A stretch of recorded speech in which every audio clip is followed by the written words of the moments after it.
Welcome to PrimeAlpha's interview series, insights from industry practitioners discussing their journey and their discoveries. Hello, my name is Amanda Jogia, the CEO of PrimeAlpha, an online ecosystem bringing together alternative opportunities and their investors.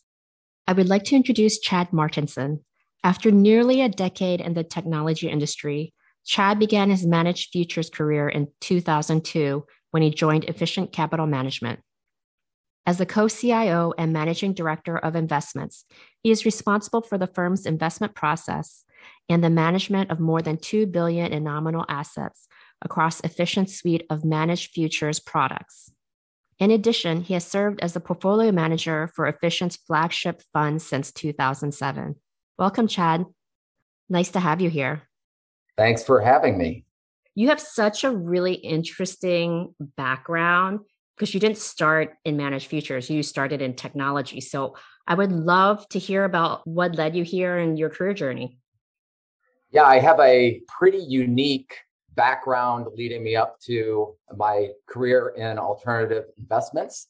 I actually was studying to be a medical doctor in undergrad. I was a chemistry pre-med. When I graduated, I was getting married, and I decided that maybe going on to med school isn't what I want to do. I'm going to go out and make my way in the world. There were lots of opportunities. We were just coming into the .com bubble. So I had a chemistry degree. I joined a chemical firm and worked in the chemical methods and robotics department, which involved programming and some robotics engineering. So not many guys, hedge fund guys, have a history of robotics engineering, but I'm one of them. So that forced me to learn technology, software development, and programming. I ended up moving on to a consulting firm where I consulted for Fortune 500 companies in the Chicagoland area, building out infrastructure. Through a mutual friend, the founder of Efficient Capital Management, Ernest Jafarian, reached out to me and asked me to join the firm to build out the infrastructure. At the time, and this was back in the early 2000s, everything was being run in an Excel spreadsheet, and we needed to build out an institutional infrastructure to support the business. I was the guy to do that. I came in, built out the team, built out the framework to support the business. And like any good IT guy, I got really interested in the business and started looking for an opportunity to move over to the investment side. That came about in 2005. When you build out the infrastructure to support operations and investments and everything that goes on in a firm from a technology perspective, you really have to learn the business. And fortunately, the business involves some heavy lifting from a quant and technology perspective. So I was able to quickly adapt, join the investment team in 2005. And by the end of 2007, I was the portfolio manager of the firm's flagship fund. And I have been serving as in the role of managing director investments and co-CIO for the past several years. So what are managed futures and what got you so excited about it that you wanted to not be doing the tech side of it and the ops side, but move over to the investment side? Yeah, great question. It's a truly unique asset class. There's nothing like it. Managed futures sometimes are transposed with CTAs, commodity trading advisors. That's really just a regulatory designation in the industry. But managed futures is a niche asset class where a portfolio of futures contracts are actively managed by a professional asset manager. The asset class itself, and the reason why I got so excited about it, is that uniqueness factor. It's truly cash efficient, meaning in order to hold a futures contract, you only need a small portion of the value of the contract on deposit for margin. So it allows you to do things like target volatility, provide enhanced exposure, and really meet the individual needs of a particular investor. Other assets that require full funding, you don't have the opportunity to do those types of things. The instruments are highly liquid. So typically managed futures funds or managed accounts are daily liquid. The assets can be bought and sold. Very large portfolio can be completely liquidated. The instruments are fully transparent, meaning you get a brokerage statement each day knowing exactly what your risks and exposures are. It allows you to do some very unique and powerful things, from assessing a manager's strategy to understanding what the risks are in a portfolio. And when I joined the industry, I really didn't know that it even exists. And I got very excited because it allowed me to blend my technology background with what I'd learned on the investment horizon through the cash efficiency, transparency, and liquidity of the underlying instruments. I'm going to ask you about market cycles, but because of these market cycles, things go in and out of favor. I don't think a lot of people quite understand, but why should investors care about managed futures in their portfolio?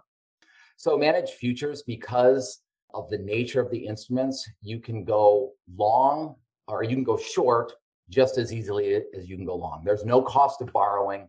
You simply sell a futures contract. So one of the unique characteristics is because there's no cost or friction with going short, they provide a great deal of diversification to traditional long-only investments. In fact, we can talk about investment cycles. Some of the strongest periods of performance have been during periods where markets are moving in a dramatic fashion, sometimes markets up, sometimes markets down. But as long as markets are moving, managed futures can profit. It's broadly diversified across assets. So these professional asset managers trade equities and bonds and interest rates and commodity futures in energies and ags and metals, FX contracts. So it's broadly diversified. If there's an opportunity somewhere out there where markets are moving, managed futures tends to do quite well because they're able to capitalize on both the long and short side of the equation. I know Efficient has a lot of market cycles since being founded 20 years ago. For the audience, give some examples of some of these market cycles and how managed futures have done in those cycles. Sure. Yeah. As I said earlier, the strongest periods of performance have been during big market events. So in 2007 and 2008, with subprime leading up to the Lehman collapse and the global financial crisis, lots of markets moved in dramatic fashion. That was one of the strongest periods of performance for the asset class. I mentioned earlier, I became the portfolio manager at the end of 2007. So I was just cutting my teeth during the global financial crisis. It was really fun to experience. I was one of the few people when we meet in professional meetings and different conferences. Things were great for Efficient. Things were great for managed futures because they're so unique and they have that ability to profit regardless of market direction. Investors tend to look at them as a hedge to some of the underlying exposures that they have in their portfolio. So those periods where there's a dramatic market activity tend to be the most favorable. When there's not much going on, there's not much opportunity, and the asset class tends to hit singles. But when there's opportunity, that's when you see strong returns. Again, in 2014, you had kind of the end of the sovereign debt crisis. A divergent central bank monetary policy created lots of opportunity in currency markets. So it's not just equities. It's, again, broadly diversified. The portfolios saw strong gains in currency markets during that time. About the same time, you had the fracking revolution, where North America became an exporter of oil as fracking technology shot production through the roof, sending crude prices sharply lower. Again, doesn't matter the asset class, when markets are moving and having strong directional moves, those provide great opportunities. So 2014 was, again, another period of strong performance. And something that we're seeing now, just recently coming out of the COVID pandemic, is the inflation and reflation themes play out in markets. So that's been manifest in commodities, where we've seen energy markets skyrocket, agricultural markets go higher, industrial metals. As economies are opening and demand ticks higher, supply chains are fractured. So we're seeing big price moves higher in commodity markets, with inflationary fears taking the forefront of many investors' concerns. We're finding strong opportunity with that. Historically, if you look at performance of the asset class during inflationary periods, there really haven't been many over the last 20 years, not since the 80s. But those periods provide tremendous opportunity because, as we said earlier, it causes markets broadly to move across all the sectors. And whenever that happens, you see strong performance, as we're seeing again in 2021. So Efficient has a multi-manager approach. How has your multi-manager approach helped investors weather through these cycles?